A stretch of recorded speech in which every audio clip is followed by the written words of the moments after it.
Yeah, it's that time again. It's the Ruck Infringement Podcast. Joey, Ryan, Harry, Luke, we in the booth. Only 5 games in round 15, but we still got a full show to dig deep. This is Lightning, episode 114.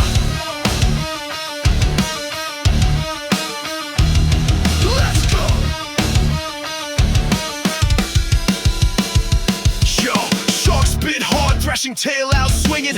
Roosters beat the Knights and the blood your head is stinging. See, Eagles can't even get close to beating last place Titans. See, bold, are you smoking crack? Bulldogs bark back. Dolphins on a roll, leave the comp in a stack. 158 points in just 3 games. That's not rugby league, that's a video game take. This the Ruck Infringement Podcast. Hit you like lightning. Old school flows, footy chat, so exciting.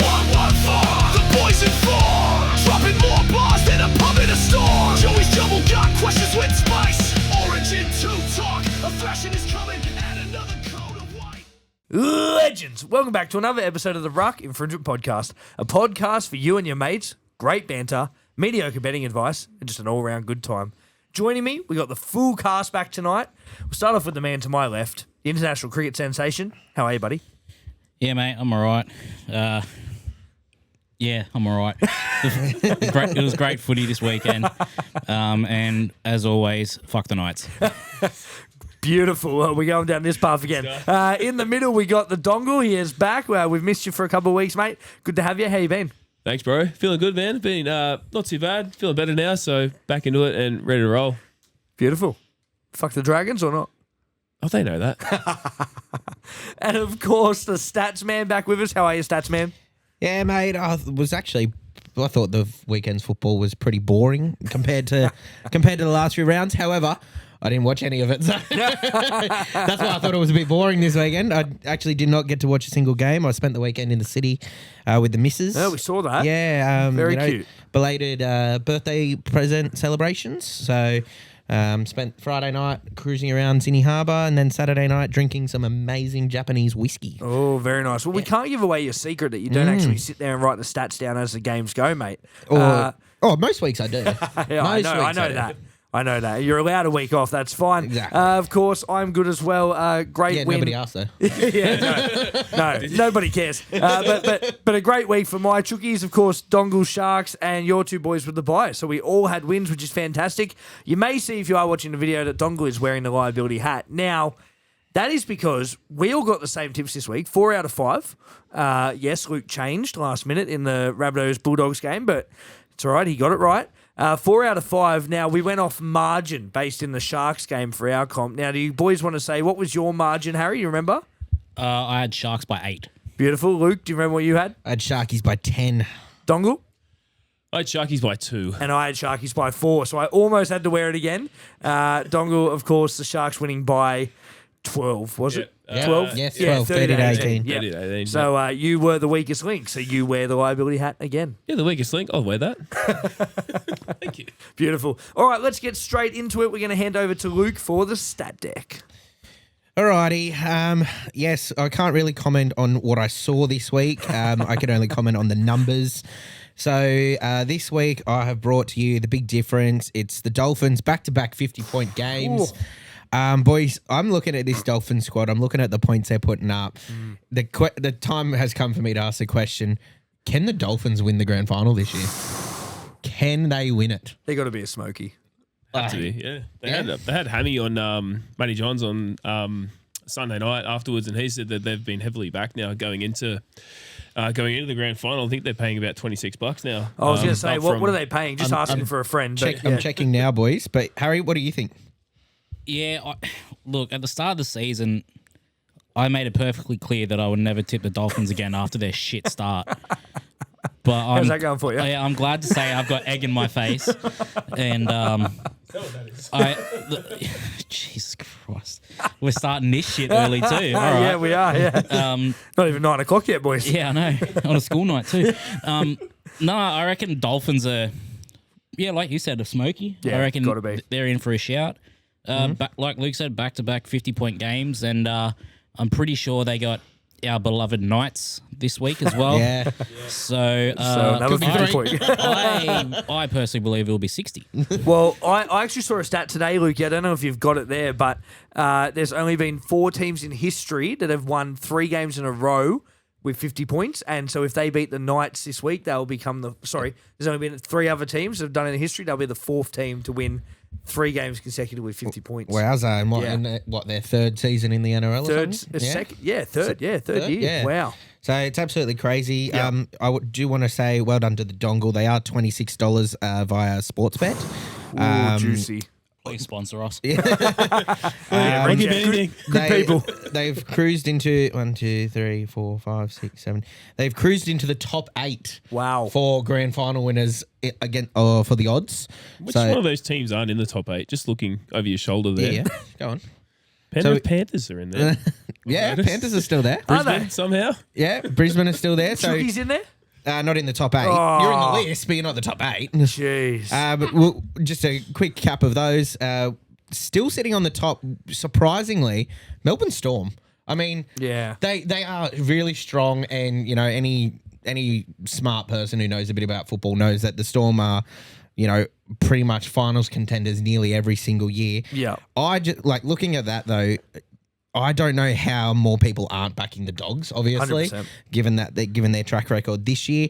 However, no surprise that the Storm is up there. So Storm are $2.70, Bulldogs $4.20, Canberra $8, Warriors $10, Cronulla $15, Penrith $18, Brisbane $19, and then the Dolphins in 8th on $26 odds to get the grand final win this year. Wow. But yes, the Dolphins getting it done over the Cowboys 58-4. Sorry, Boxy. I have written the stats the wrong way round. So, according to what I've written, the Dolphins only scored 1 try. No, the Dolphins scored 10 tries. Jack Bostock, with his cocky nature, counting his 4 tries as he ran up the sideline. They kicked 9 from 10 conversions, only 1 goal away from a perfect night with the boot. They had 56% possession with 14 errors and 2 ruck infringements. The Cowboys, 1 try, no conversions, 44% possession, 12 errors, and 5 ruck infringements. For the Cowboys, Kai O'Donnell made 43 tackles. Scotty Drinkwater had 17 runs. Murray Tuilagi had 153 running meters, and Jake Clifford 331 kicking meters. For the Dolphins, Kurt Donahue 34 tackles. Isaiah Katoa made 23 runs, only for about 160 odd running meters. But It just goes to show how well, and how confident he is with the ball in his hand now to just challenge the line there. Jack Bostock, no surprise, 313 running meters, and Isaiah Katoa, 424 running meters, kicking meters. Sorry, with the boot. The Dolphins are just on another level. Honestly, Personally, if you look at the track records of the teams and the way that they've been playing, I'm not surprised they're not higher on the ladder. Just a couple games here and there that have not gone their way in losing to the Tigers. Woohoo! But yeah, And the Roosters. and the Roosters, yeah. And the Wars. But yeah, no, I reckon they're a smoky. If they keep playing the way they're going, I reckon Dolphins finish top 4. I'll go even higher, right? I think Christian Wolf could be coach of the year. Oh, he definitely could be. Could be. They've beaten Penrith, they've beaten Melbourne consecutive weeks, and then these massive 50-point scores, if they do another one against the Knights, he's got to be in contention, especially starting the year 4-0. Absolutely. They started the year 4-0. They looked like they were going to be bottom 4. One thing I will say, Cody Nicarimo plays super coach, boys, because I had Herbie Farnworth in my team, and he got me over 100 points thanks to Cody. So I reckon he dropped his week's paycheck on Herbie to score a try. 100%. 100%. He's eight games in a row he scored, Herbie. Yeah, and I think that's why he did it, just to That's keep the huge. track sort of thing. Crazy. It's good for Cody though. He scored one 5 minutes after that. Anyway, Yeah, well, so exactly. It wasn't So it too didn't bad. really matter, did a it? few guys were blowing up. They had him in their multis, and sure enough, he repaid the favour saved anyway. them. I think he Exactly. knew he was going to score. So Exactly. Boys, I've got the largest jump here. One of the largest jump was the Cowboys. They went from 6th all the way down to 10th. Wow. However, that wasn't the largest jump. Bunnies? No, the largest Wow. jump actually come from a team that had the bye. Was the Panthers. They went from 13th all the way up to 9th and didn't even play this weekend. Well, they went to 8th. Well, they went to 8th, then they went back to 9th. But still, they went from 13th to 9th, and they didn't even play. So I've gone through that game. I've skipped that category, obviously. I've gone into the game changer. It is the Rabbits versus the Bulldogs. I thought this game was a lot closer than it should have been, given how quick the Bulldogs started. 3 tries in 17 minutes. You think the Bulldogs going to put 60 points on them. To only beat the Rabbits by 6 points, I was very shocked. And I will go into it a bit later. The Rabbits, they had 4 tries, only kicked 1 from their 4 goals. They had 44% possession with 7 errors and 2 ruck infringements. Bulldogs had 4 tries, kicked 3 from 4 goals, had a penalty goal. They had 56% possession, 9 errors and 0 ruck infringements. Jai Arrow made 44 tackles. Jai Gray and Kaloa Matangi both tied with 20 runs apiece. Tyrone Munro had 149 running metres, and Jamie Humphries kicked 530 metres with the ball. Reid Marnie made 57 tackles. Connor Tracy had 26 runs. He ran for 268 running metres. And Toby Sexton kicked 482 kicking metres. Boys, like the game changer for that, and I think it's pretty obvious, the conversions there for me. I know that the Rabbits didn't have their kicker on the field, but only being able to slot 1 out of 4, and you've just missed 3. Those 3 goals they missed, that's a tie ball game. I think the big game changer in this was the Lightning. Obviously the Lightning as well. I think once that happened, you saw Souths just sort of came back after that. And I think that was also the fact that the Doggies then came back, let go. Yeah, yeah. But I mean, the Lightning came on with 8 minutes to go, so you're talking 32 minutes. The Doggies scored 3 tries in 17 minutes. Oh, yeah, it's crazy. So for 15 minutes, the Doggies did nothing. Like, they just played defense, really. And they weren't, in that 15-minute period, I will have to say, I thought their attack was really poor. Yeah. Like, they didn't make major errors or anything like that. Just, they weren't aggressive. Like, their aggression stopped. They hit 18 points and they went, all right, we're not going to do anything now. Souths were coming like that. Exactly. Dogs only ended up winning by 1 try. Exactly. 6 points. That's exactly right. Yeah. Those 3 conversions from the Bunnies, or a try. The Lightning as well is also the other big game changer as well.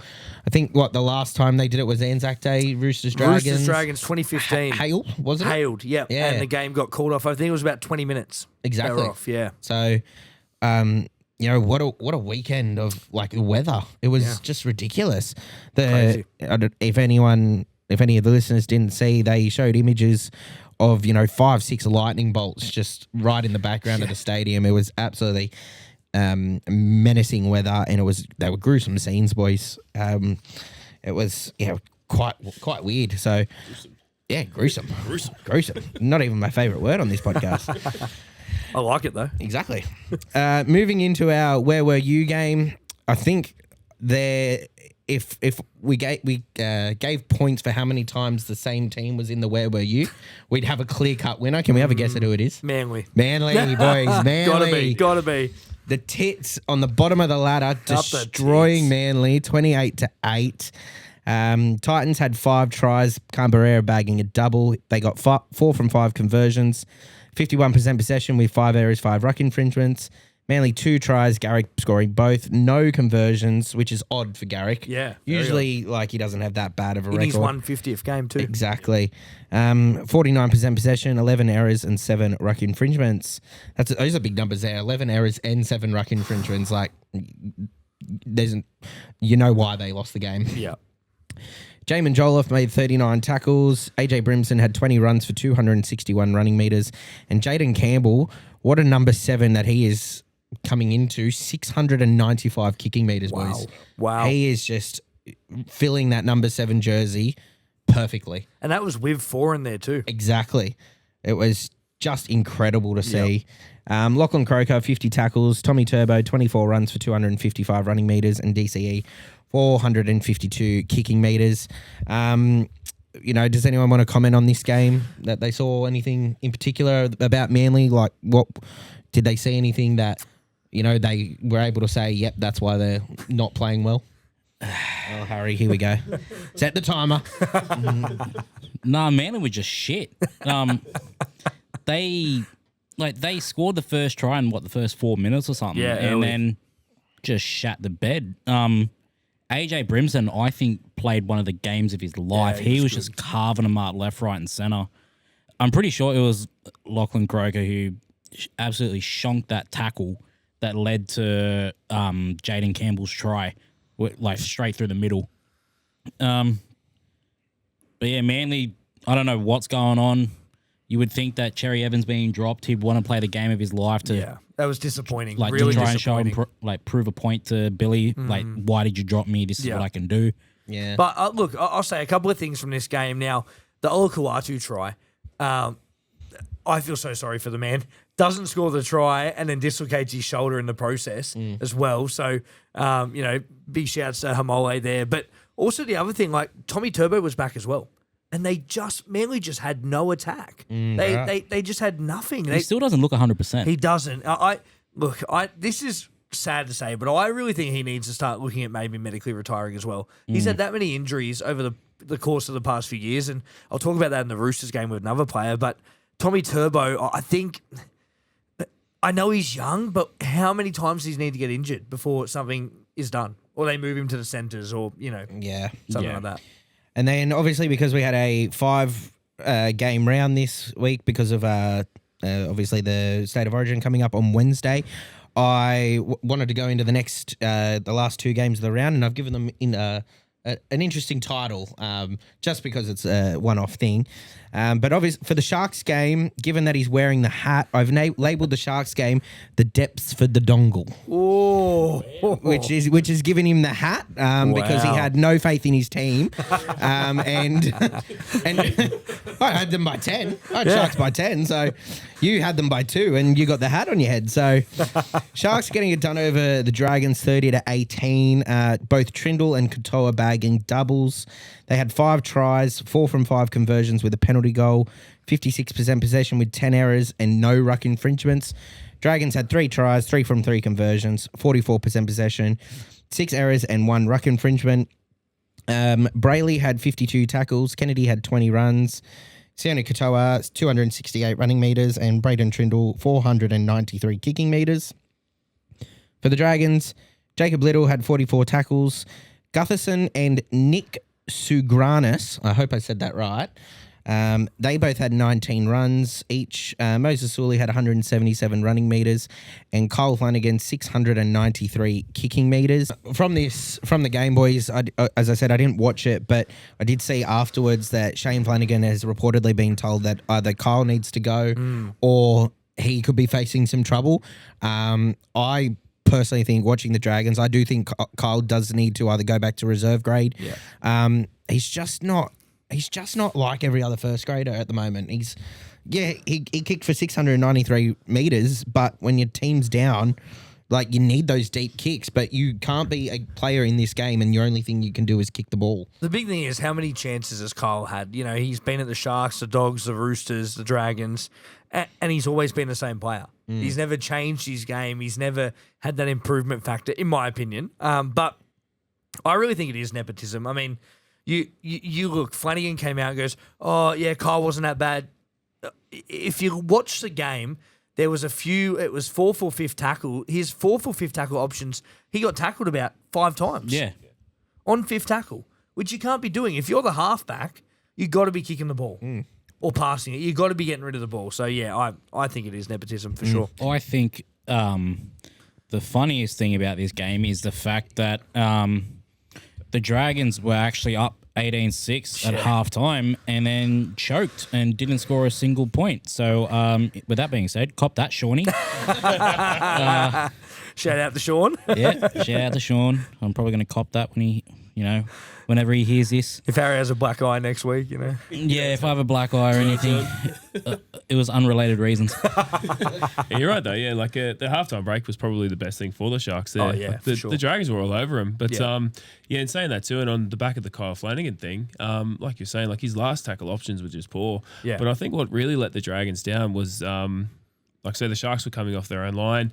They get to the 5th tackle, and Trindle or Hines would just put up a bomb, and Sloan and who was the other winger there? Was that Lawson. The Lawson, yeah, they were just woeful under the high ball. They made absolutely no meters if they did catch the ball, and that's where the Sharks kind of punished them going into the second half. So that was a real a turning point of that game. There was when they finally worked out, hey, let's just do this again and again, and Just keep kicking. the Dragons couldn't work it out, so they made them pay for it. Good to see the Sharks get a win though. Finally. Yeah, I think with Lawson, you can sort of cut him a bit of slack because it's only his third. Yeah, he's come over from sevens. Yeah, like it's his second or third game in the NRL, so he's still getting used to it.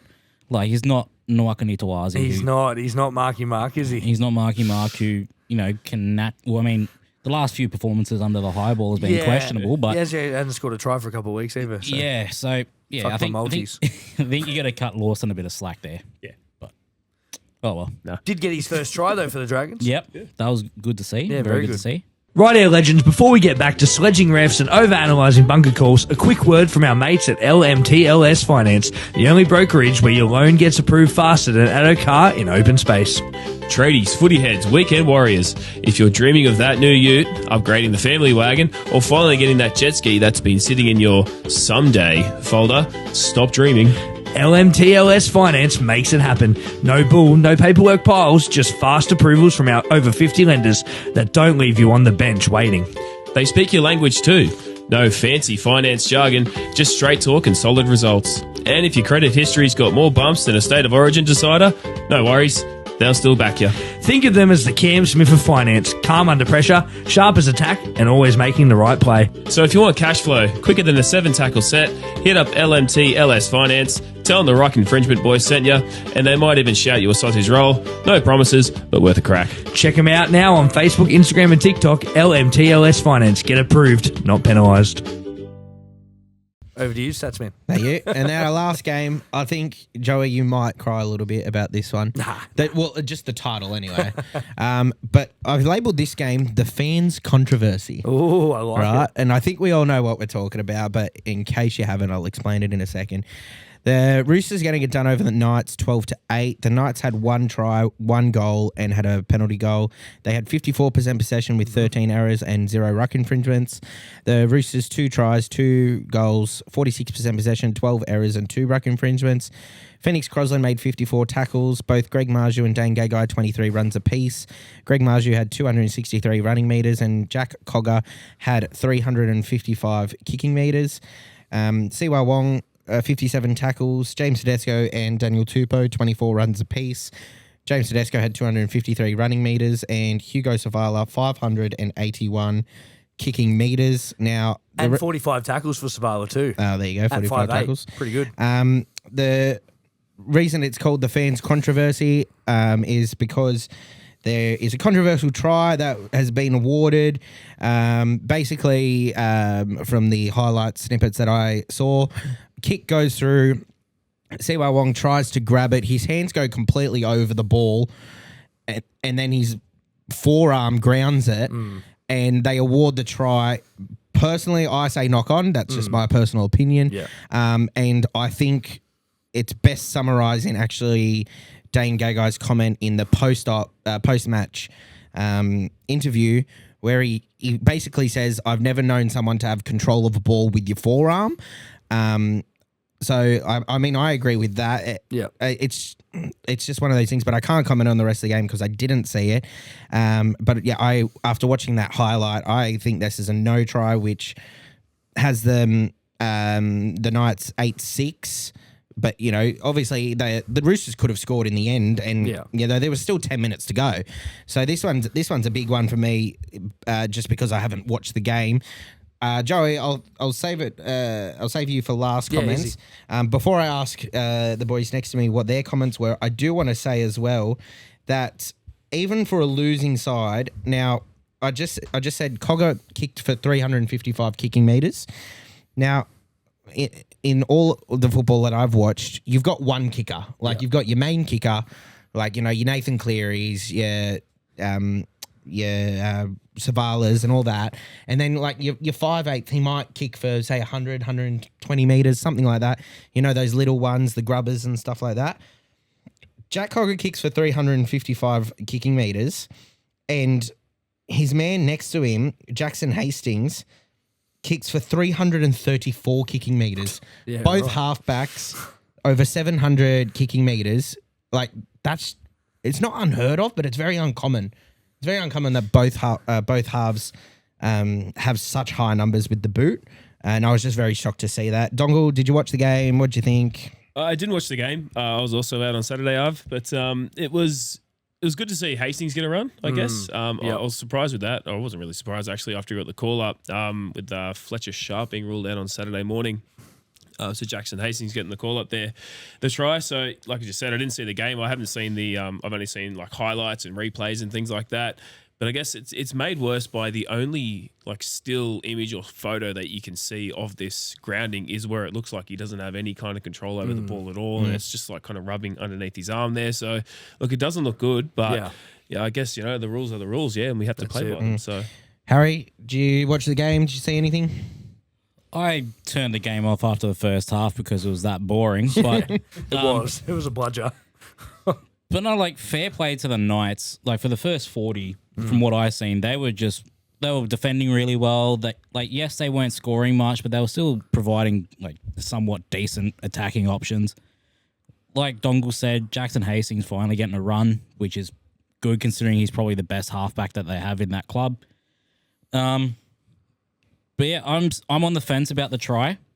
I mean, obviously, I'd love to say it was a no try because of Joey, but I think this just sums it down to the refereeing calls. Like we all know that on this podcast we love the referees and their consistency. Yep. My favorite word. But yeah, I think if like right now, try or no try? no try. No try. Yeah, that's what I guess. Just Sorry, Joey. I've told you guys what I thought off air. yeah, Anyway. and Joey, going to throw over to you. You're our resident Roosters fan. Yeah. Obviously, I want you to comment on the game, but Yeah, for sure. just tell us what you think. Do you try or no try? Like as a Rooster. Yeah, when I first saw it, initial watching, I said no try straight away. I thought he didn't have control. When you do watch the replay, because originally I thought it touched his fingers first, and so I was saying, oh, knock on. But when I watch it doesn't touch his fingers. He does ground it with his forearm, which, as Dongle said, is in the rules. However, I did think no try. I thought the Knights were hard done by with that try. Couple of things I will say, though. Knights had the penalty count 6-3. They had 6 penalties to our 3. They had 2 ruck infringements, as you heard before. So they had ample opportunities and, set restarts to score more than 8 points. And all they could manage was 8 points. And they scored those 8 points in the first half. Absolutely, I'm not disputing. Yeah. I'm not disputing the Roosters' effort to sure. to catch up. I guess it just comes back to, like Harry's just said, consistency. Yeah. Now, absolutely. any team in the bottom 5, Titans, Para, the Knights, Bunnies are down there now. now the Rabbits. Maybe the Rabbits will get away with it, but any one of the Titans, the Eels, and the Knights. If they were the one crossing line, do you think the referee goes up with the try? And then they agree with him and say, yeah, he's grounded with his forearm, it's a try? Or do you reckon they go up no try and then they say, no, you have no control? Well, I don't know because, I mean, as you can see from this game, the Roosters weren't favoured anyway. Obviously, yeah. So it's hard to then say that Knights wouldn't have been favoured because they were favoured all game. So with the penalty calls. Well, I reckon if Melbourne do the exact same thing, goes up with a try. Oh, Melbourne and Penrith get it easy. But if the Eels do it, they go up with no try and then they support the on-field decision. I just, like, it's... One thing I will say, though, if you're giving that a try, Ola Kawatu's try should have been a try then. His no try should have been a try because technically he gets a hand to it and it has a little bobble at the end, but there wasn't much separation. I mean, if you're going to call that, I would have given him always a try. So I would have given it 2, so it would have given me an extra leg in the multi. For the multi, that's it. One thing I will say, Victor Radley, HIA, boys, I think it's time. I think it's time for Radley to think about his future, think about his children now. He does have a little boy. I think Radley needs to medically retire. He's had too many head knocks. We saw what happened with Boyd Cordner, of course, former Roosters captain. And he had to make a call on his future and his health and his family. And Victor, as much as I've loved watching the Inflictor play, I think he needs to have a real sit down and a real serious hard look at himself and say, can I keep doing this? Because it seems to be almost, 4, 5, 6 a year. So, well, that I actually seen something a day or 2 ago. He's failed in the last 4 years. He's failed 7 HIAs. that's crazy. And I think personally, the Roosters need to take the decision out of his hand. Yeah. I think Roosters need to step in Yeah. because they don't want another case of what happened with Boyd Cordner, Yeah. where he had to make the decision to medically retire, even though he wanted. Jakey friend, same year. Yeah, Jakey Friend as well. So I think Roosters need to step in and be like, look, we want to help you consider your future.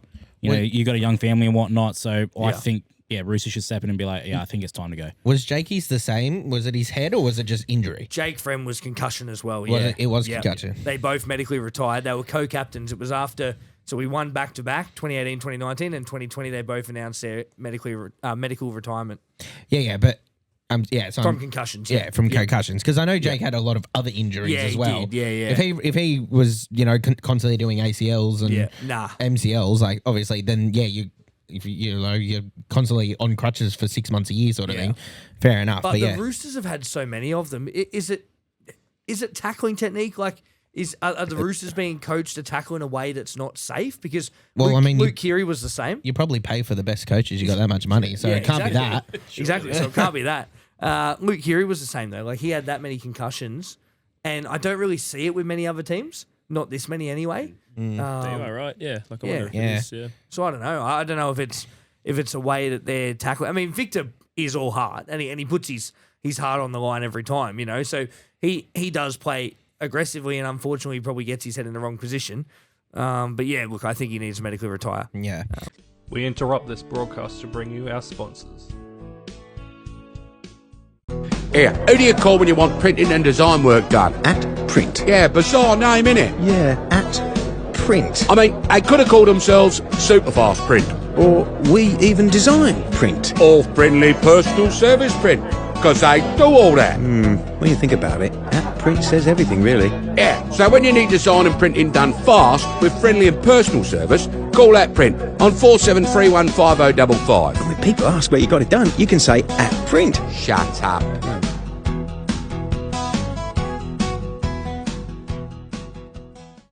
Rounding off the stat deck this week is our updated ladder. We've got the Bulldogs sitting first, 26 points. We've got the Raiders and Warriors second and third, 24 points apiece. Storm fourth, 22 points. Sharks fifth, 18 points. From 6 to 8, we've got Dolphins, Broncos, and Roosters all on 16 points. 9th and 10th, we've got the Panthers and Cowboys on 15. We've got 11, 12, 13, and 14, which are the Sea Eagles, the Dragons, the Tigers, and the Rabbits, all on 14 points. We've got 15th, 16th, and 17th on 12 points apiece, which is the Knights, Eels, and the Titans. Still so close, isn't it? Still so tight. We won't have it this year, but as in like we did last year where it came down to the last game, which decided the wooden spoon. But given their track record, given that Moses is now out for a few weeks, Brown's out for a few weeks, do we see the Titans crawling over the Eels enough to secure not getting the spoon, or do we see a semi-repeat of last year where it comes down to round 27 to decide who gets the spoon? That's a good call, yeah. If the Titans can keep it up, what they did on Friday night there, like they might even crawl their way further up towards the top half of that bottom sort of 9 teams there. I don't know. I'm still on the fence about the Knights. I think they might still drizzle down a little bit. Of course you are. I know we keep bashing the Knights. I haven't done it yet tonight, so give me a break. I'm still sticking with the Eels as my spoon pick, to be honest, boys. I'm really still sticking with that. With those injuries, yeah. Yeah. It's I just hard. find it very hard for them to get up. And then, that's it for the stack deck. Fuck the Knights. Beautiful, mate. Absolutely love it. Let's jump into, he's been doing it all game, sir. Suspension segment from round 15. Harry does have it here. Do you want to read it out for us, mate? Yep. So there was only 5 charges this round. Jake Turpin and Josh Curran both charged with grade 1 careless high tackles. Turpin, just $1,000 fine. And a shit haircut. $1,500 if he disputes it and fails. Josh Curran, $3,000 fine, or if he tries to challenge it and fails, he gets a 2-match ban. Braden Trindle for dangerous contact, $1,800 fine. Felice Kafusi, shock. He gets suspended again. Again. Whoa. For I'm pretty sure an identical shot. Not Kafusi. Not Kafusi. Did you hear the on-field commentary when he done it? Yeah. One of the guys, oh fucking hell, full slip. Yeah. I don't know what's gone through Kafusi's head. I think he needs to bring back that little shit haircut that he had. But yeah, he got 2 matches for his shot, and Thomas can't. He couldn't. Yeah, he couldn't. He got a high tackle charge with $1,000 fine. Thomas can't, more like he can get suspended. Yeah, exactly. Yeah, look, I was talking to a Dogs fan today at work, and they were saying about the Jake Turpin thing, and she said she was hoping he would get fined for 10 matches and then never play for the Dogs again. But let's jump into niggling our injury segment here. Not many injuries from the week. Couple of HIAs as we spoke about. We got obviously Radley. Do you want to go through the rest of them there, Dongle? Yeah, so we got Rabbitohs have suffered more injury woes with their loss to the Bulldogs, with Keon, Kaloa Matangi, Jai Gray, and Jaden Sullivan all joining their walking wounded. Not Keon. Keon taken from the field for a HIA, but he's passed. But Wayne Bennett actually came out and said that they think that he might have broken an eye socket. So Keon could be out for a bit of a spell there, which sounds He's my captain awful. in Supercoach. Not anymore. No, not anymore. He has to go, blood. Yeah. And our man Jai Gray, he's broken his finger in a contest, so put some tape on it, he'll be back. But no, they've actually ruled out Jai Gray for 6 weeks with a broken thumb. Wow. So yeah, Rub it could some be dirt a while before we see Jai Gray. And of course, Hamole Olakawatu as well with his shoulder dislocation. He's out for a bit. Jazz Tavanga suffered a head knock, left for a HIA. He got flattened trying to make that tackle. Like he tried tackling him, and then he was out cold for a few seconds. And then, he looked in somewhere else, didn't he? Yeah, he was on a different planet.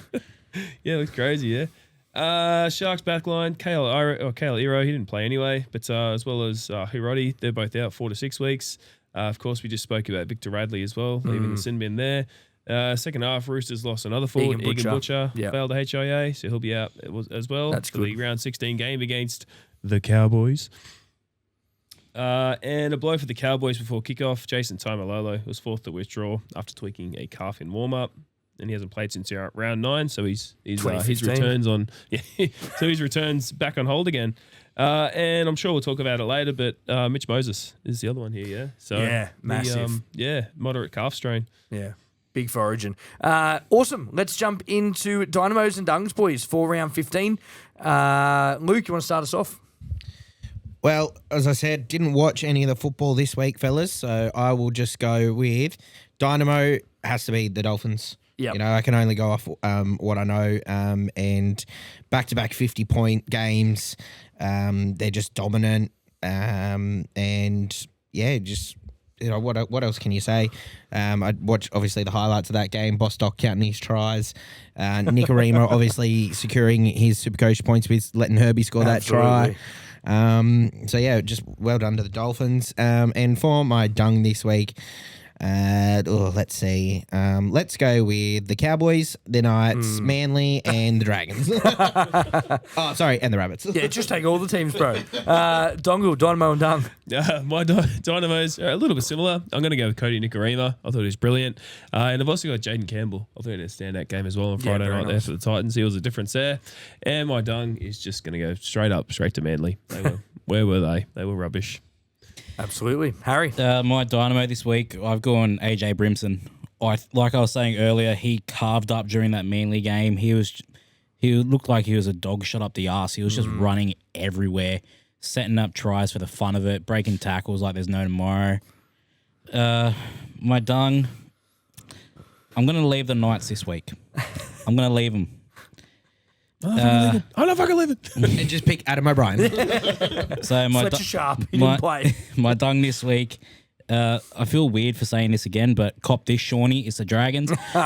Choking an 18-6 lead against the Sharks. I don't feel bad at all. Their performance was just absolutely shocking. Kyle Flanagan needs to go. And I think Shane probably needs to go too because, father and son duo just fuck them both off.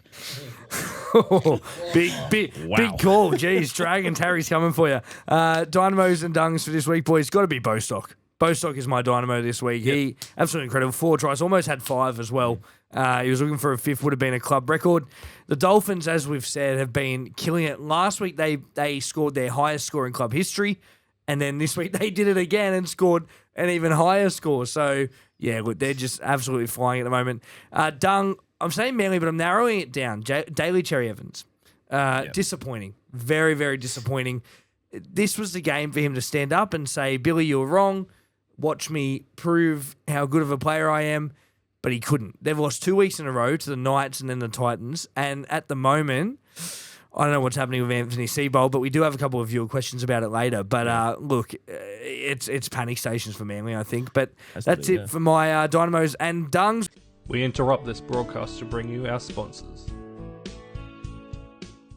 League Lids are an international company selling retro corduroy sports hats to make you the envy of all your friends. Head over to League Lids and check out their array of hats today and use our discount code RUCK10 for 10% off. We're going to hand it over to my good man, Harry, for the Harry M's. We love the Harry M's on here, don't we? We do, mate. So Favourite segment. Yeah, the favourite segment where there's multiple players. So my 3 this week, obviously, is going to be Jack Bostock scoring 4. He almost didn't get my 3 because of how he bombed his potential fifth try.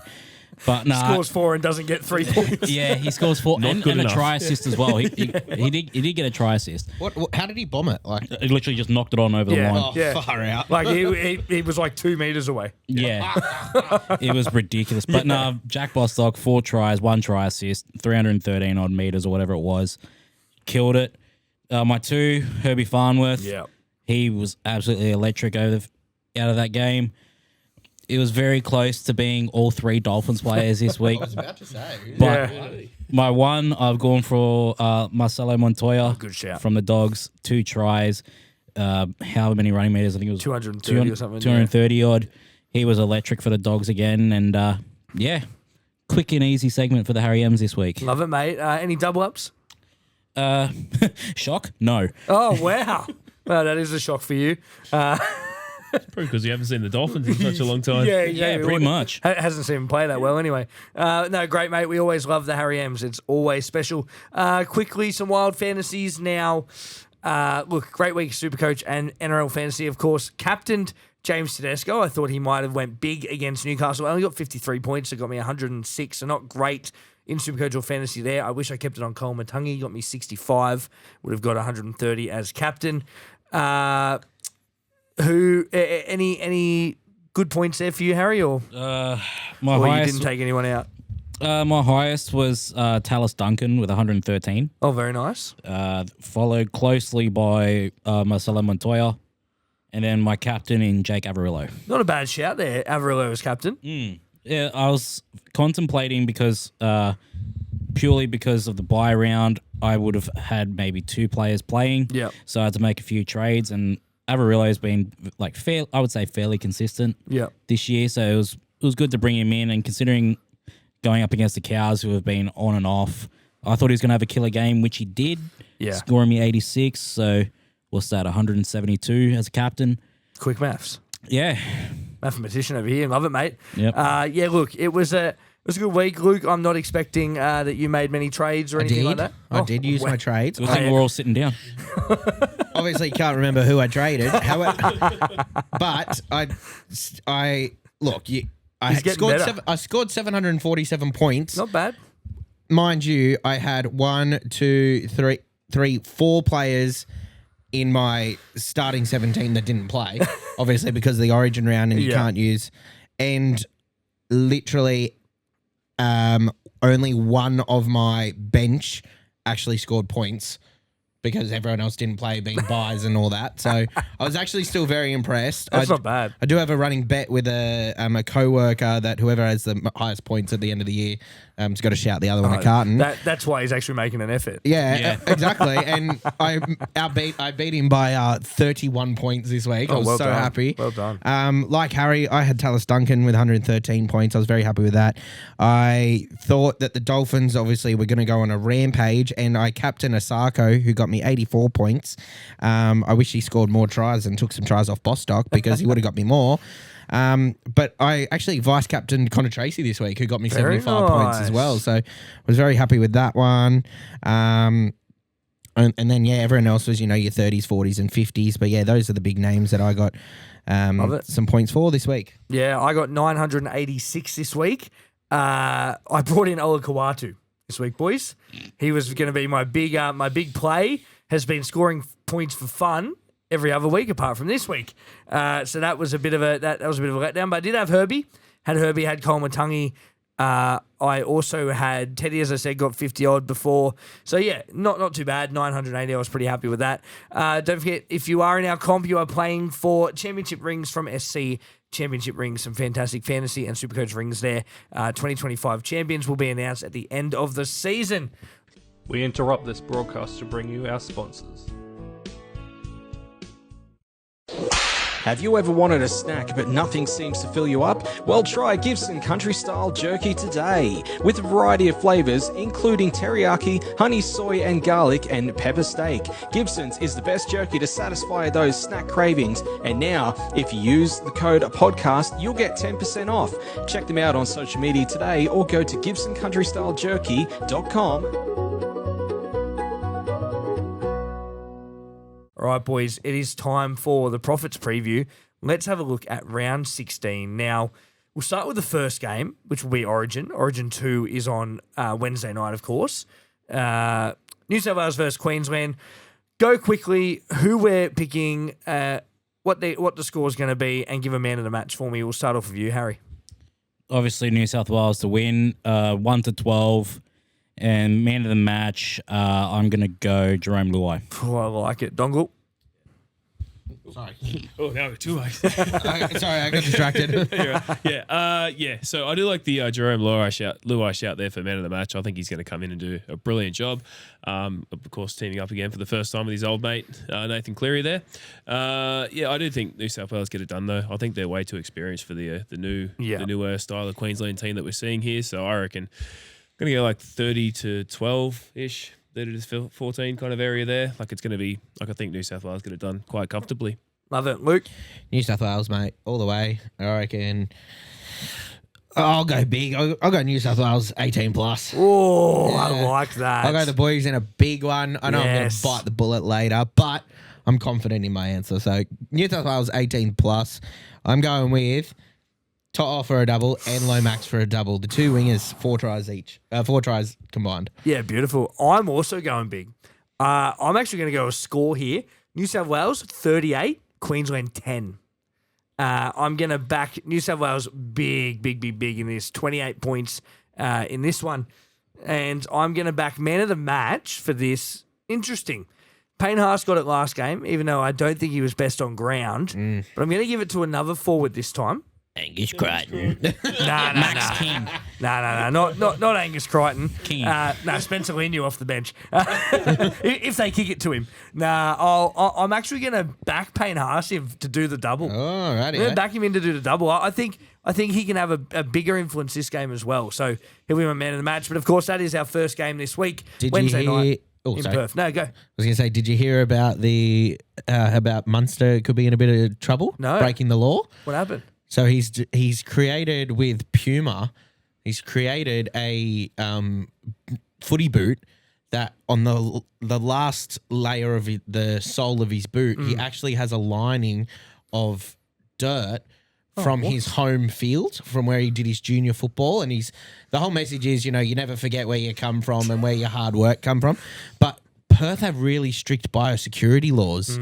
And so if he takes those boots to Perth, like he is facing a big fine for breaking the law. He's really taking Origin to the next level, isn't he? Literally, like that's his This story. is my junior club, so I'm actually bringing the dirt from the Yeah, field. so from Rockhampton. Can I just say, Queensland, they're just dirty, aren't they? Yeah, they're just dirty. He's taken soil from his Rockhampton home Man. field and put it in the lining of I his feel shoe. sorry for the people of Rockhampton. That is their soil that they'll never get back. Yeah, so Yeah. but yeah, if he takes them over, he's facing a major penalty for breaking by. Does he get double fined because he has two heads? Is that how it works? Do you get double fined for that? Are you two people or? I don't know. Well, he's got 2 feet, so Yeah, he does have 2 feet. Everyone's got 2 feet, man. yeah, Beautiful, love it.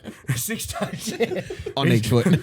He's one of those. All right, let's jump into the week of rugby league. Round 16 going to be absolutely fantastic. We start off with, is it Thursday night or Friday night this week? Friday. Yeah, Friday, because of Origin. Wednesday, perfect. Friday night footy, Luke, you're going to love this one, mate. The West Tigers against the Canberra Raiders. Tigers, not the favourites, which I'm very shocked about. $3.18, Raiders at $1.36. Campbelltown Stadium. Let's start off with Harry. Who you got? Raiders. But I have Raiders So easily. I have Raiders in a tight one. I don't think it's going to be a thrashing. I got Raiders by 6. In terms of try scorers, Ethan Strange, Taruva, and Sebastian Chris. Big. Dongle? Yeah, I also like the Raiders. I'm not too sure if Luai's going to back up or not. Just being the 2 days after the Origin game, but I do think the Raiders will get it done. It is at Campbelltown Sports Stadium, so I wouldn't write the Tigers off. They usually show up. They usually show up and play well at Campbelltown there, but I do think the Raiders get it done. Going to get Tamale, and I'm going to go Xavier Savage, just cross over the line as well, score a try. All right, Luke, tell us how the Tigers can get it done, mate. Tigers in a big one by 6 points, because that's what's big for the Tigers these days. yeah. Tigers by 6. I'm going to back my boys. I'll back them any day of the week anyway. Love it. But I genuinely think, like the Dongle said, I think that, they're at home. We've had a couple of games where we should have won and, silly errors. So I think they're gonna bounce back and hopefully get the job done. I've got the Cowboys by 6. My score line is going to be 24-18. You got the Cowboys. The Tigers, sorry. What did I say? Why did I say Cowboys. I don't know. We don't know, mate. I don't know either. thinking of I've got the Queensland Country Bank Tigers Arena. He's at thinking of John Bateman. Campbelltown. I meant to say I've got Campbelltown. Cowboys later. Yeah, no, I haven't picked them either. Probably. No, I've got the Tigers 24-18. I've got us by 6 points, and I'm going to back Big Toe May score a try under the black dot. I love that. Yeah, and then you know what? Because I've gone big in their 18 points, Josh Papali'i to cross the line too. I've got them running over each other for a try. Big puppy. Big puppy. That was last week's episode, mate. That's finished. Yeah, but I've got him to score a try. I love it. Of course, it's the Raiders for me. I think they get this done You quite all suck. convincingly. Mainly because I don't think Luai will back up. And if Luai doesn't back up, I think the Raiders are going to put a score on here. Hudson Young, I think, may back up in this game. Depends how much work they get through, really, in Origin, to be honest. See, that's also my thought process is I don't think the Tigers have a choice on resting Luai, true. whereas the Raiders do. They're sitting top 4. They're like, Yep. oh, we can rest Hudson and have a week off sort of Yeah. thing. And that's where the Tigers can capitalize and be like, screw this. Like, Be we're interesting. Gonna go. Hopefully We're they gonna go out. can. Raiders for me. I'm going to Raiders by 14 in this one. A couple of try scorers. I'm going to back Sebastian Chris, Timoko, and the man at the back, Xavier Savage, to score as well. Let's jump into our next game. Of course, the Wars against the Panthers. Going to be a great game here. Go Media Stadium in Auckland. Wars $1.35. Panthers at $4. Now, you might be thinking Panthers are actually doing all right lately. It's mainly because we found out today that Panthers are not going to be, their players are not going to be backing up from Origin. They can't get to Perth to New Zealand in time, so they will be playing with some reserve graders in those positions. Let's start off with you, Luke. Who you got? Yes, unfortunately for those reasons, I have tipped the Warriors. Honestly, I had the Panthers tipped, and then I saw that, and I was like, oh, you know what? I think the Panthers will struggle against a full-strength Warriors side. I just don't think that the Panthers reserve grade this year has been as good as it has been in the last few years, where they have been able to step up in this Origin period. I don't think the Warriors are going to flog them like the Dolphins have been doing, but I do see the Warriors getting it done by 6 to 10 points. And for a try scorer, Every time I've bet on him, he doesn't score. But every time I just talk about him throughout the week, but don't put money on him, he scores. So I'm going to talk about him and bet on him this week. Roger Tuivasa-Sheck. Oh, I love it. Roger the Dodger. Roger, too fast for Shrek. Him to score a try. And if he's named, which I think he will be because he's not going to play on Wednesday, but Milky Jenkins. You got to pick him for a try. Very nice. Dongle. I'm also going the Waz. Yeah, just because the Clearing Co aren't playing. I probably would have gone the Panthers. Oh, no, let's be real. Probably wouldn't have gone the Panthers. Well, let's be honest. No, I'm going to go the Waz. Yeah, just because Clearing Co aren't playing, I do think they're going to get done quite easily. So, unfortunately, sorry, Harry, I have to go to the Wires here for 13 plus. I'm not sorry. I'm a compassionate bloke. These guys are dicks. And I'm going to go Lukey Metcalf for the double. My try scorers. Very nice. Harry, can Penrith do it? You know what? This is a bittersweet. Sorry, will Penrith do it? This is a bittersweet game for me because I love both these teams. You do. Obviously, I'm going to back my boys to win. I say that without a shred of confidence, but yeah, I've got us by 2. I've got us in a tight one. In terms of try scorers, I like the Jenkins shout. Dallin to get over as well. And if Penrith don't name him, I'm going to be very pissed off. Alamotti. Oh, yeah. Alamotti to come back in and score. He's got to play for sure.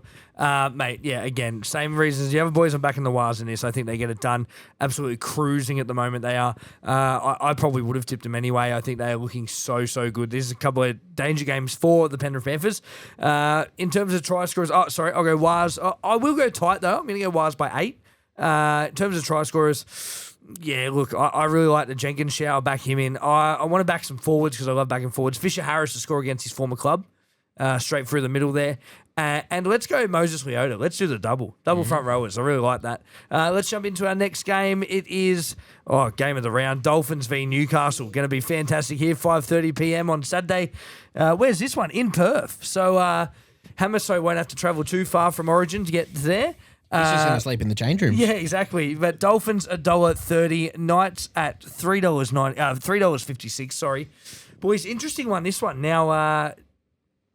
The Knights, we've seen them the past couple of weeks, had a good win against Manly last week. They just lost due to controversy. Dongle, we'll start off with you. Can the Knights win this, or is it all the Dolphins? No, they cannot. Sorry. No, I think the Dolphins get it done. Yeah. No, I'm going to get it back the Dolphins here. I'm going to back them to get another 50-point game and break that record there. Oh, yeah. I do like Hamaso. He's going to get over. Jack Bostock to score a couple as well, because why not? Herbie to score his own try this time, not get a gifted one. Let's see it happen. Newcastle are just riddled with injuries. So I'm going through the injury list here. Adam Elliott, Tyson Brazell, Jack Hetherington, Tyson Gamble, Leo Thompson, Paul Bryan, Fletcher Sharp, all those guys, all of them out. Doesn't matter, mate. They get Ponga back, all right? Or if he plays. He'll just come over with Hamaso. I just think I just think it's just too easy for the Dolphins here. Unfortunately, I don't see the Knights doing much in this game at all. Dolphins are the form team at the moment. Got to agree, Harry. I've got the Knights. Knights in a 50-point There's game. no way. There is one line. Fuck the Knights. I've got Dolphins putting 60 on these poor bastards. Break their own record again. Yeah, in terms of try scorers, Herbie for a double, Bostock for a double, Kurt Donahue to get over, Nick Arima. You know, pretty much everyone who scored last week against the Cows to get over. And then just chuck Hammer in there as well. Yeah, love it. Luke? Boys. He's not going to Newcastle. You know I like to go big. We do. I like to go big. 3 weeks ago... Knights by field goal. 3 weeks ago, we saw the Dolphins score their club record over the Dragons 56-6, right? Yep. And then last week, they broke their record, scored 2 more points, but also held the opposition to 2 less points. So I'm going scoreline, boys, 60-2. This is my scoreline, right? 2-point field goal. I'm going... yeah. I'm going the Dolphins 75th minute. 60-2.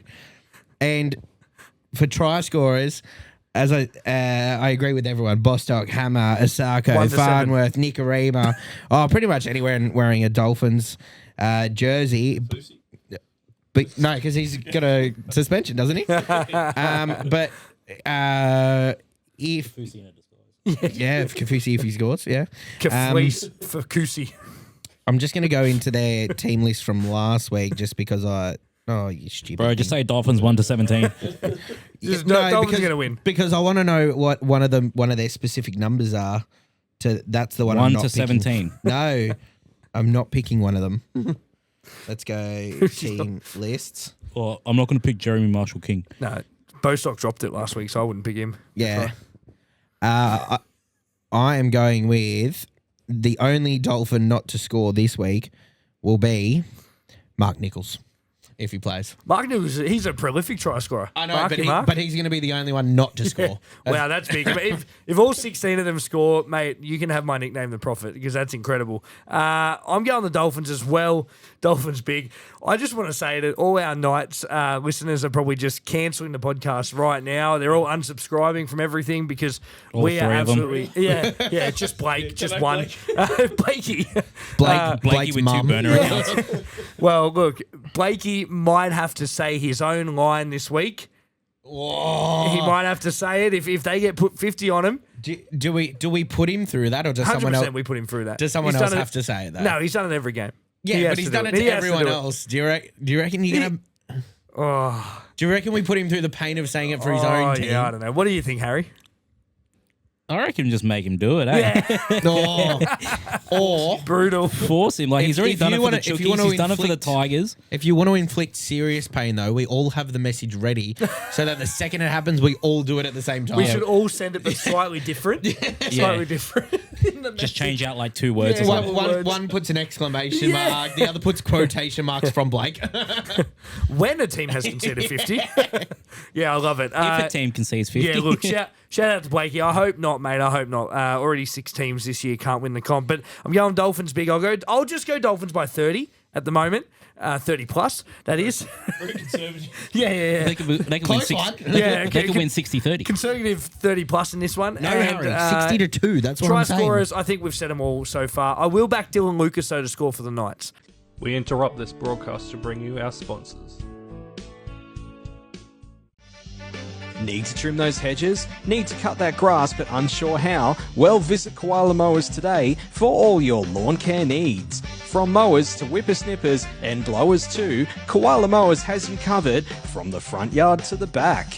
Check them out on social media today or head over to Corrine Avenue and view their wide range in store. Koala Mowers, making lawn care easy without the hassle of having the correct qualifications. Let's jump into our next game. Go back up. No, one before that. Rabbits Manly. Is it? Yes. Oh, sorry. I thought you were pointing to the game No, underneath. I was pointing there. Okay, perfect. Rabbits Manly is our Give me next an game. I do. Accor Stadium. Rabbits at $3.73. Storm $1.28. Harry, who you got? Hang on. Sorry. Can I just address that you went Rabbits Manly 4 times and then just went Storm $1.28?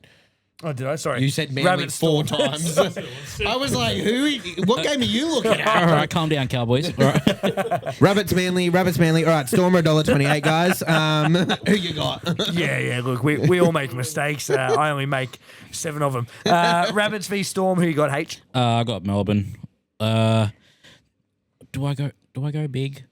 Nah, 1-12. I'm pretty sure it's always a tight game between these two teams anyway, isn't it? Yeah, Bunnies actually played pretty well against Melbourne. Yeah, so with that being said, Melbourne 1-12. Puppy to score 1. Hughes to score. And Tallis Duncan. Melbourne are the sort of team I think that will rest their origin stars. So Harry Grant, Coates, Munster, I think will all get rested. Liero as well. Utoi Kamanu. Yeah, yes, you're talking Manu, that's right. Dongle, who you got? Yeah, I reckon Melbourne, but Melbourne in a tight one as well. Look, the Rabbits are like in the bottom 4 now, but they've always been like a tough customer. Like no one's really sort of put them away like too harshly. Yes, like they're always there or thereabouts. I do think Melbourne need a point to prove, have a point to prove though. Like sooner or later, we have to see them come out and start just wiping teams. Yeah, like we're like expecting what to they see did them to do the soon. Tigers. Yeah. Let's don't worry about that. Like they're going to do to the Roosters when next time you play Very them. soon. Yeah. But yeah, I do like Melbourne here. I do think they get it done. They need to get it done convincingly though, and in my opinion. If the Rabbits are in the bottom 4 there and the Melbourne want to be a top 14, they're going to have to get it done pretty damn well. Yeah, for sure. Luke? Melbourne. Yeah, definitely the Rabbits, guys. Like, come on. No, unfortunately, I am going to go the Melbourne Storm. Fiance's watching. Yeah, I know. I will cheer Rabbits on the day, but I have tipped the Melbourne Storm, and for a try scorer, for the sheer fact that I've just used a trade to bring in Ryan Pappenhausen. Ryan Pappenhausen for a double. Yeah. Yeah, look, if the Rabbits go down by 6 points, I still won't be disappointed because I won a tip, but Yeah. I'll have to console a very sad woman, so...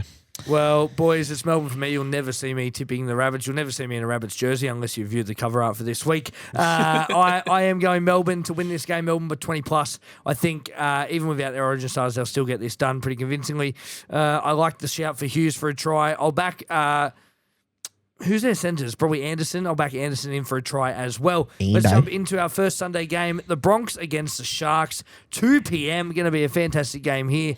Of course, Suncorp Stadium in Brisbane. Be interesting to see who backs up in this one. Who's the favourite? The Bronx. $1.50. Sharks at $2.58. We'll leave Dongle to last. Luke, we'll start off with you. Who you got? I've gone the Bronx this week. Wow. I don't usually tip the Bronx. Yeah. But I have gone the Bronx this week. The Sharks played really good football last week. I just think if... Actually, I've gone the Bronx for now.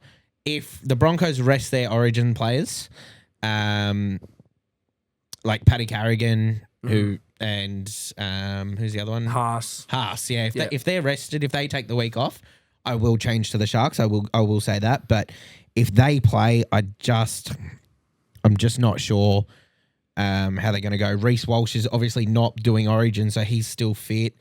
However, if they play, I'm not saying it's a write-off game at all. I'm still going with a very tight game. I'll say 6 points in at max. For try scorers, I've gone with Sione Katoa. I'm loving him at the moment. Sure. He played really well coming back from injury, as well as the Stags. That's him. But I will say, Dongle, if the Broncos rest their Origin players, I will actually guarantee in myself that I have absolutely no idea what I'm saying right now because I just promised I can't make, but Sharks will get it done by 12. Suck up. Harry, who you got? Let's move on. Yeah, so purely because you tipped the Wires, I am going to Broncos. I've got Broncos. I'm going to be nice. No, I'm not. Broncos 13 plus. Terms of try scorers, I like the Katoa shout. Bit of a roughie. I wouldn't say a roughie, but Talakai. I reckon Talakai to get over. Wow. And Shibasaki. Well, you haven't been wrong before, have you? Shibasaki! Dongle, who you got in this game? Gonna get my boys, man. Gonna get the Sharks. Yep, 2 beautiful. o'clock Sunday half. Doesn't get any better than that. Suncorp. Yeah, I know. It's all good. Can't all be winners. Especially in Magic Round. It's hard to pick them though. Pick between them, yeah. Like they're both none of them are convincing this year, like the Broncos or the Sharks. Yeah. The Sharks are, however, the team that do have a positive winning record this year. One of the only, I think there's only 5 or 6 teams left with a positive winning record.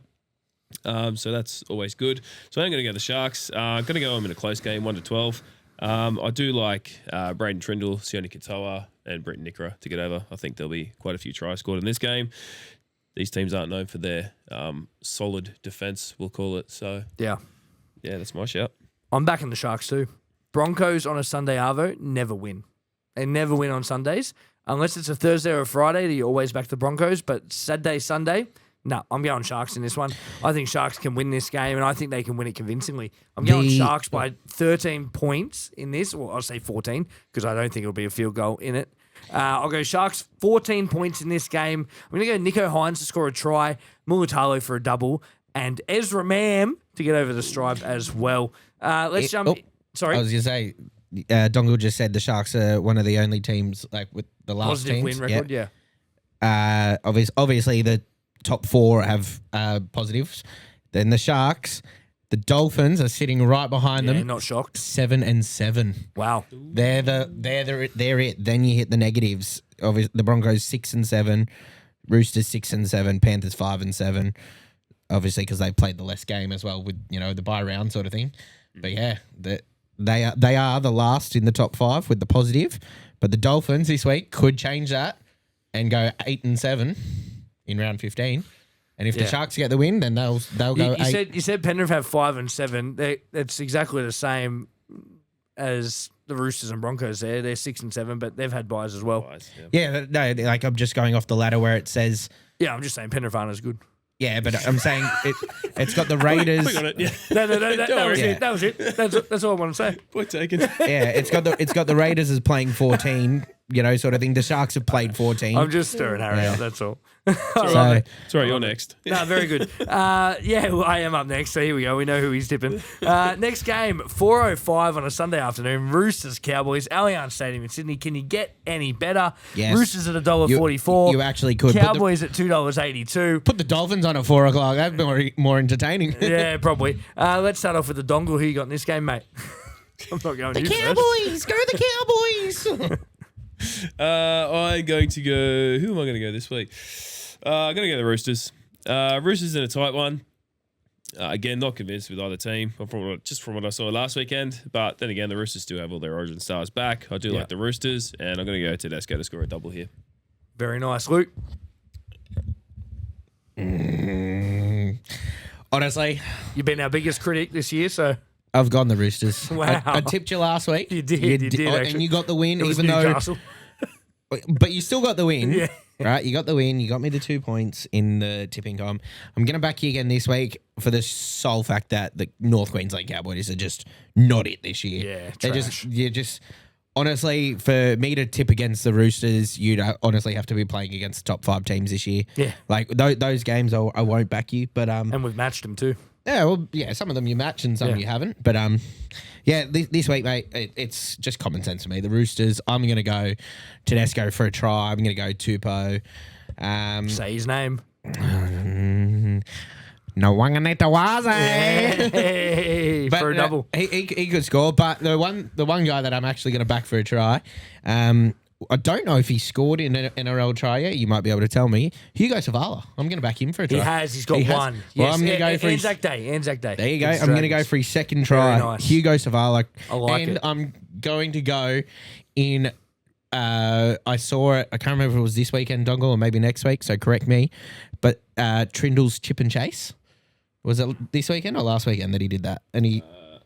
It was this weekend, yeah. Yeah, it was this weekend? Yeah, it was against Drags, yeah. Yeah, so I'm going to do that. He's going to chip and chase and score a try. Chip and Chase over Scotty Drinkwater. I love it. Absolutely. 100%. Harry, who have you got and why is it the Roosters? Nah, fuck it, I'll wait.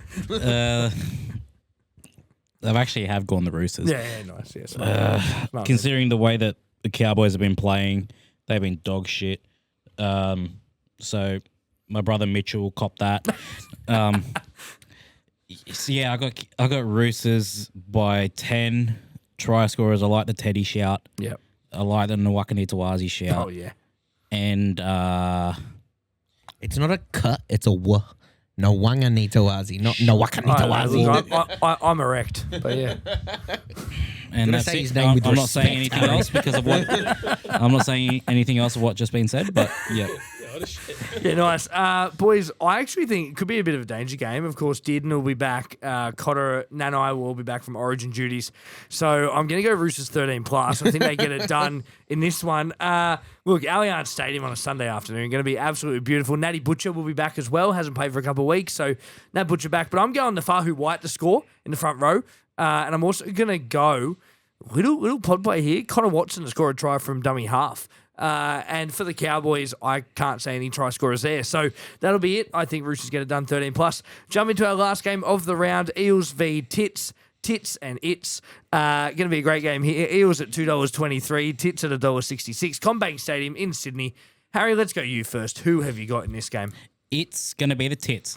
That was well played. Thank you. Been thinking about that for the last 10 seconds. Yeah, Very good. I've got the Tits in a close one. I think Moses being out has drastically screwed Para. Yeah. With that being said, yeah, I got Tits by 10. And in terms of try scorers, AJ Brimson, Jaden Campbell to get over, and Josh Adokar. Very nice, Dongle. Yeah, good shout. Hard to pick Parramatta considering like the Titans' form last weekend, especially on the back of Brimson and Campbell. But you know me. I've got a soft spot for Para. I'm going to tip the Eels here, even though they got no Moses and probably no hope. So I am going to go the Eels in a tight one. I'm going to go Lomax by a field goal. I reckon he'll convert a field goal, and that'll be the game difference there. So Para by 1. Love it, Luke. Tits out for the boys. Tits out for the boys. That's what I'm going with. I'm just going to chant that the whole game. Yeah, nice. Tits out for the boys, gentlemen. Make a video. Yeah, exactly. I'm going to go the tits in this one. I'm finding it very hard to tip the Eels, especially no Moses, no Brown. And after what Jaden Campbell did last week for the Titans, reading his stats, and the week before, even though they lost that game as well, like he was still the standout. I'm going to go Jaden Campbell for a double and AJ Brimson for a double as well. And I've got Titans 16 plus. I like it. I really like the Titans, so I'm going tits as well. I think they get this done. Big shout if Tino's back. I'll back Tino in for a try against a small Eels pack in this one. And I look, I might even go to double. Might even go Mo Fodawaker for one as well. Bo for more. Why not? Go all forwards for the Titans to score. So I think they will get it done. Boys, that's it for the Profits preview. We're going to run through this next stuff. We're going to skip Lucky Ruckies for this week. If you do have a origin story you want to get in, send that through to our inbox or our email as well. A couple of talking points, of course. We've talked about the controversial try. I don't think there's really need more of that. But I did write, is there a need for a refresher and maybe an update of the rules? Yes. Obviously, we've seen this happen a few times. I actually agree with you. I think it might be time to look at the rules and go, okay, what constitutes a try? Yeah. Is it hands? Is it torso? Is it arm? Is it downward body? pressure? Yeah, is it downward pressure? That was a massive thing for a while there, Huge. wasn't it? Like Yeah. fingertips with downward pressure, Yeah. and then it was because, well, how Remember do the you camera justify angles? downward They pressure? used to slow it right down and watch Yeah. if the fingers had bounced off the And it took ball. so Oh, long. he's got Yeah. the edge of his pinky on Yeah. the ball, Yeah, so there's so- downward pressure Yeah. there, so that's a try. And it was Yeah. like, well, how do you justify, like, is that moving downwards? Is that downwards pressure? Because, Exactly. his hand's rolling over the ball now. Yeah. And, like, we just used to watch replay after replay after replay. And we're really going back to that now anyways, aren't Yeah, we? you're So- exactly right. Got to get the sponsors in. Yeah, 100%. Look, the other talking point we had here, of course, Dolphins, 158 points in 3 games. Are they smoky? We've talked about that already. I think they are. Yep. I think they may be there. Maybe not come grand final, but definitely in the finals. And the other one I had, boys, obviously Origin. You know, it's always the middle of the year. Should Origin be moved to the end of the year? There's always been a lot of talk about this. What do you guys reckon? I think the players need an off season. Yeah, I don't true. think they should be playing year long round.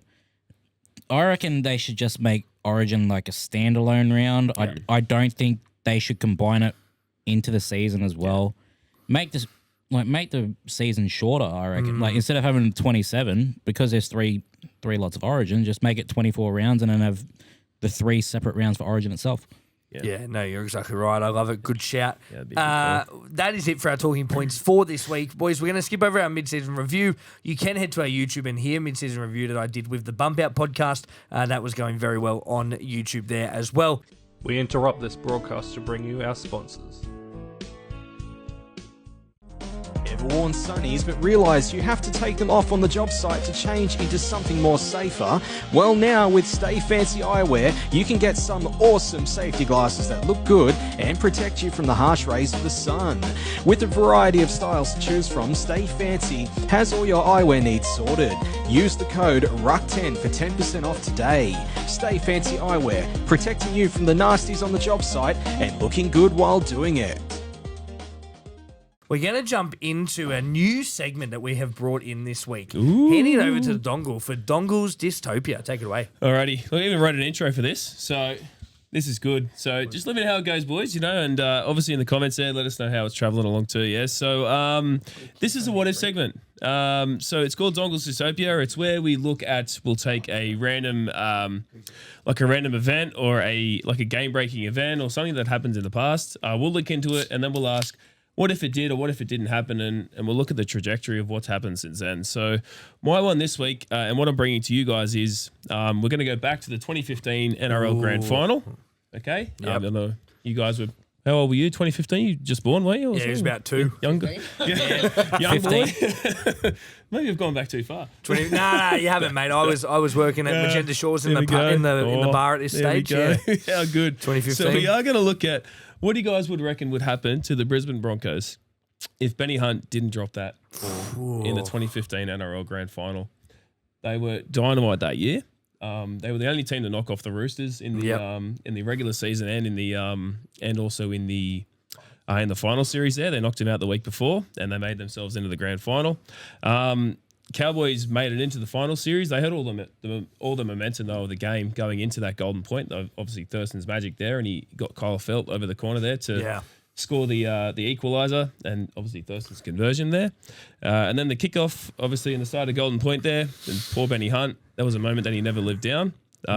Still won't. So much so he never actually got his form back. He went to the Resis in 2017. He got demoted. Wayne Bennett dropped him, and then he sort of made his way over to the Dragons from there. But all the wheels went off for the Broncos from there.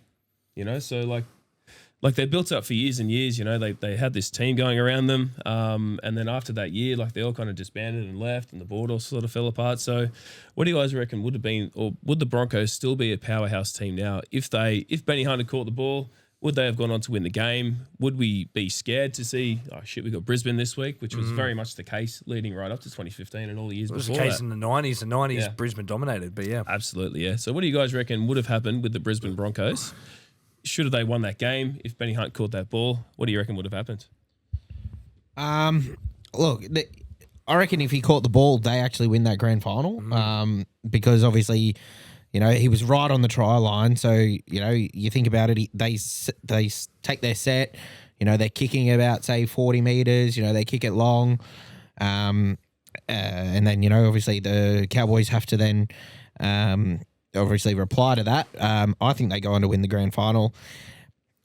In regards to, you know, them being the powerhouse, I don't see it being like what Penrith have just done in their 4-peat dynasty sort of thing. They probably still could be a strong team. However, you know, talking about Ben Hunt specifically, his, you know, wanting out of the Broncos originally was being dropped, and then he goes over to the Dragons. I still think that I don't see him leaving the Broncos, but it's a case where teams go and buy players to partner up with them, with Benny Hunt. So I still see, you know, them trying. If that doesn't happen, the Broncos never get Ezra Mann. They don't get Adam Reynolds. You know, they don't get these other marquee players sort of thing. So I think, I don't see them having the dynasty as, say, like, you know, what Penrith have just had or the Eels had, or even their, what'd you say, Joey's 80s, 90s? 90s, yeah. Their 90s dynasty. You know, they win it, but you got to think that's 10 years ago. Like, you know, compared to now, you know, he's back at the Broncos.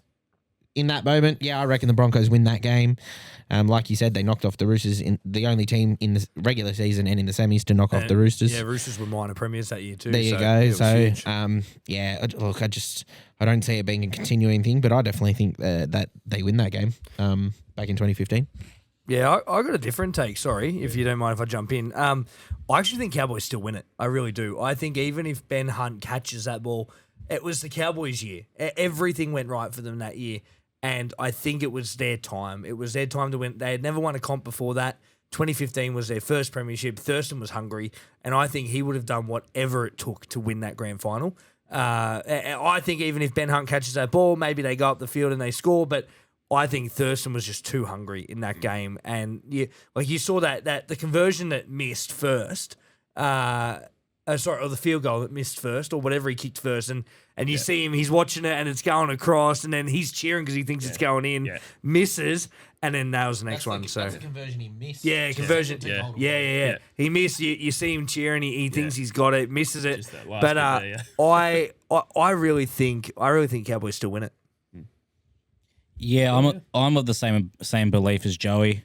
I think Cowboys just had too much momentum in that grand final, like especially in the last 5-10 minutes. Yes, Bronco. If Ben Hunt catches the ball, they march up the field.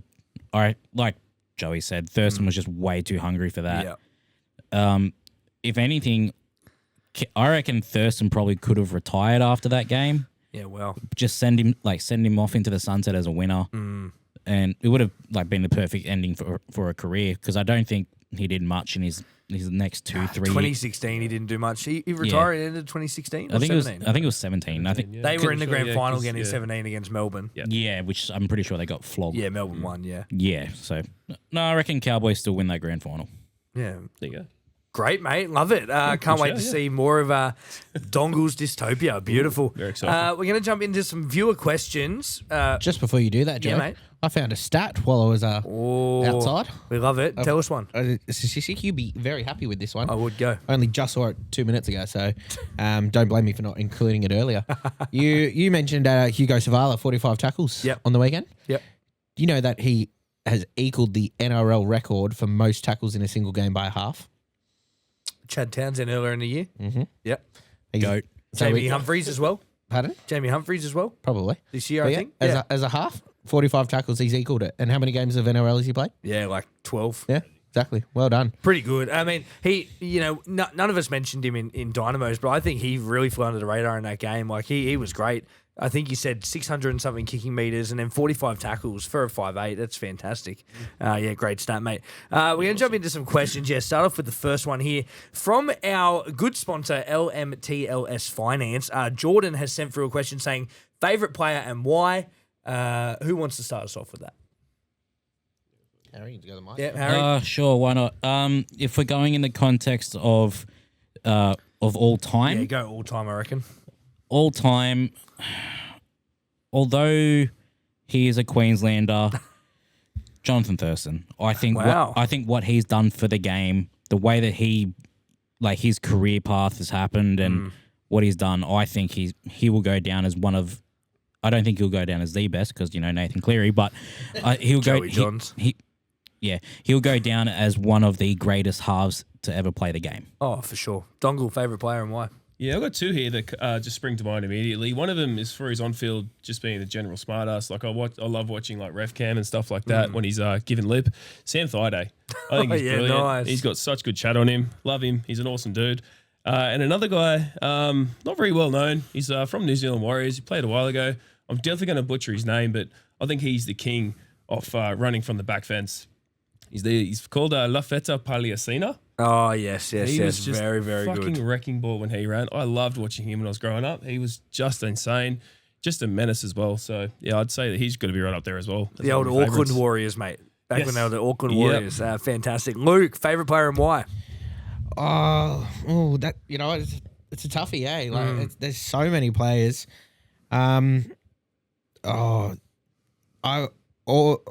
Just for like shits and gigs, and I'll wrap off Dongle's. The name. Fui Fui Moi Moi. Like, From Woi Woi. how good was Fui Fui Moi Moi? What a cult figure. for Fantastic. Parramatta Eels. Like, honestly, if it were up to me, he'd be a para immortal. You know sort what of. was better when Shane Shackleton played Fui Fui Moi Moi on the footy show? Yeah. Oh, that was even better. Yeah. So good. I absolutely loved watching him play, but I obviously watched a lot of Tigers games and missed games over the years. So I'm actually going to pick someone that left the game, went over to the Super League, and then came back to the Tigers. Pat Richards. Oh, yeah. How good was him and his boot?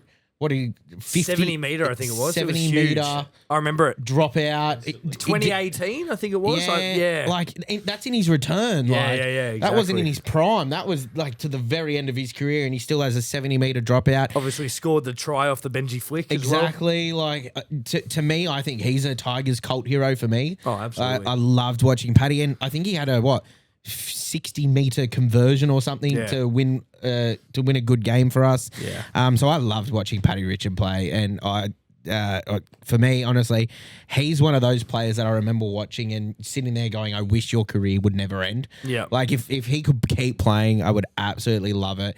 And then his career finished. He stayed on with the Tigers and helped out for a bit over for a couple of years. I'm not sure if he's still there. He's probably not. He's probably helping over at Super League or something. But yeah, like for me, he had an amazing career. He won a grand final. He went over to the Super League, and then he went, "Fuck this, I'm coming back," and still played amazing football. Yeah. Sort of thing. So for me, yeah, Paddy Richards. Yeah, love it, mate. Mine's a bit closer to home, boys. Of course, been watching footy for a little bit, same as the Dongle. But I'm going Anthony Minicello for me. Now, 300 gamer, captain of the Roosters, representative player. But what I liked was the 3 years he was out of the game and how he had a back injury, how he strengthened his back as he put a medicine ball on the end of a rope. And for 3 hours each day, he would swing the ball left and right to strengthen his back. And he did that for 3 years, came back into the side. We won the 2013 grand final. He was captain, sent him out with a win. So fantastic. Minicello. Also, Craig Fitzgibbon was one of my favourite Roosters as well. Just a workhorse, could goal kick as well for a second rower. Fantastic conversion kicker. If I'm going all time, though, all time is really difficult. Obviously, Joey Johns was an absolute freak. You boys wouldn't remember 2005, Dongle would, but Joey Johns on his return, he had been over in the Super League, came back, won New South Wales the game. Absolutely incredible stuff, and we've never seen anything like it, and you probably never will again. So Joey Johns, for me, all time, I mean, they compare Cleary on his trajectory to being at Joey Johns' level. But Joey Johns was incredible. He didn't even play 300 games. 270 odd, because he had a neck injury, if I'm right, Dongle. I think it was a neck injury. Neck, shoulder? Shoulder, and had to retire early. But could you imagine if he had played over 300 as well? I think the Knights could have been more of a powerhouse. But he's from that era too, where he could get away with being a pest off the field, exactly. which is also adds to his cult hero status there. Yeah, so One more name that I just want to chuck out there for discussion. Yeah. And one moment of his, I would say, media career actually just comes to mind. Hazem El Masri. That 100 meter kick with a helium football.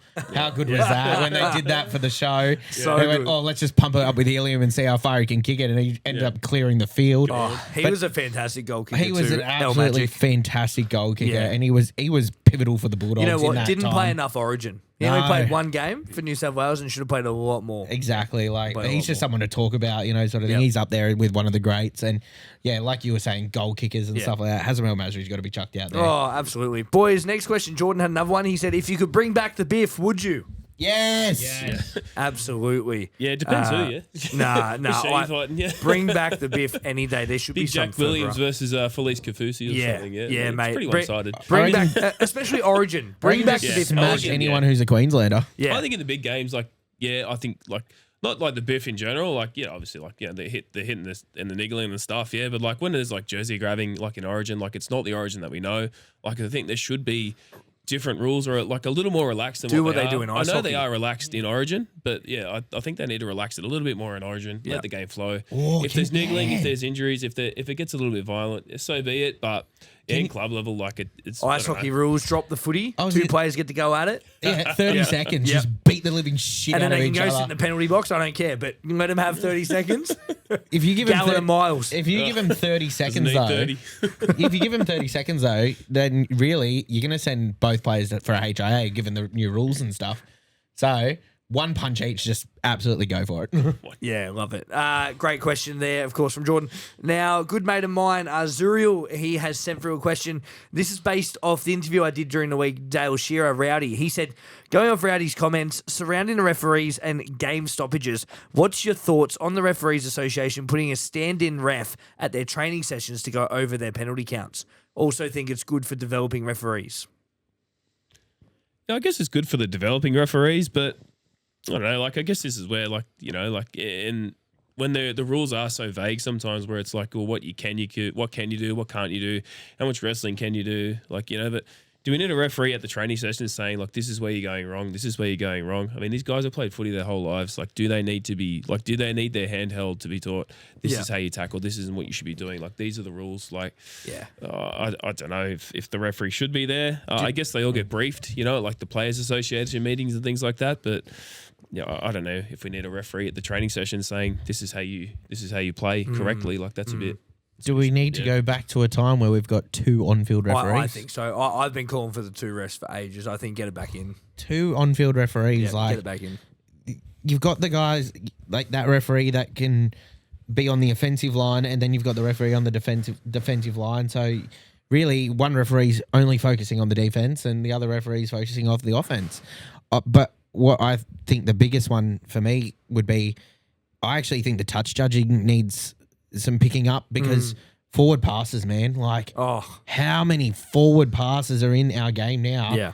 And what annoys me about them is that the commentators aren't calling them out in the sense that they're not sitting there and going, that's a forward pass. Like Gus Gould, he is a great in the game and for the Bulldogs and stuff like that. I don't see him as great, but when he's in the commentary box and there's a forward pass, he goes, oh, it was just a tad forward. Like, so it's fucking forward. Like, Yeah, exactly. It's a tad forward. Or, Go forward. well, in the women's origin, one of the Queenslanders knocked it on and he went, oh, just give her the try. She tried really hard. Oh, okay, cool. What about no trying worries, mate. hard? If they all tried hard, there'd be so many tries given. Exactly. Oh, Every she game tried would have really 100 hard. points in it. Like, they don't call Rugby it League out. Live 5. They sort of they play it down. Like they don't say that's a forward pass. They go, oh, it's a smidge forward. It That's floated forward. It's still forward. Like, Yeah, Come it's crazy, on. isn't it? But look, there's some great questions. We had a lot more. We're not going to have time to get through all of them tonight, so please keep sending them in every week when the post does drop. We're not doing Joey's Jumble tonight, boys. We'll save the points for next week. But that is all we have time for on the Ruck Infringement Podcast tonight. I'd like to thank my co-host tonight in the Dongle, international cricket sensation, and the Statsman. Thank you so much, boys. Of course, to our sponsors in Gibson's Country Style Jerky, LMT LS Finance, League Lids, of course, Koala Mowers, and at Print as well. Thank you so much for supporting our great podcast. And to you, the listener, thank you for tuning in. You are what makes this podcast what it is. Until next time, that's Luke, that's Ryan, that's Harry, I'm Joey. Be good.